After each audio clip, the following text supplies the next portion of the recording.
Electromagnet feedback লুপে কাজ করে।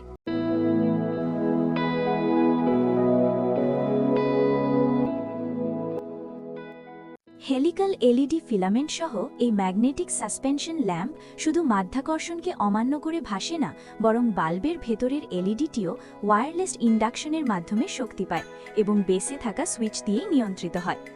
এই ধরনের লেভিটেশনে একটি নিয়ন্ত্রণ ব্যবস্থা ব্যবহার করা হয়, যেখানে একটি অ্যাডজাস্টেবল ইলেকট্রোম্যাগনেট ফিডব্যাক লুপে কাজ করে হল এফেক্ট সেন্সরগুলোর সাথে। এর মাধ্যমে চৌম্বক ক্ষেত্রকে অত্যন্ত সূক্ষ্মভাবে নিয়ন্ত্রণ করা যায়, যাতে তা ঠিক মাধ্যাকর্ষণের টানকে ভারসাম্য করতে পারে। ভিডিও শেষ অংশে যেমন দেখা যায়, যদি এই ল্যাম্পটির বিদ্যুৎ সংযোগ বিচ্ছিন্ন করা হয় বা বিদ্যুৎ চলে যায়, তখন বাল্বটি নিচে পড়ে যায় না, বরং বাল্বের অংশটি উপরের আর্মেচারের সাথে ভিতরে বসানো শক্তিশালী স্থায়ী চুম্বকের কারণে দ্রুত লেগে যায়। এটি সত্যিই খুব বুদ্ধিদীপ্ত প্রকৌশল নকশার উদাহরণ।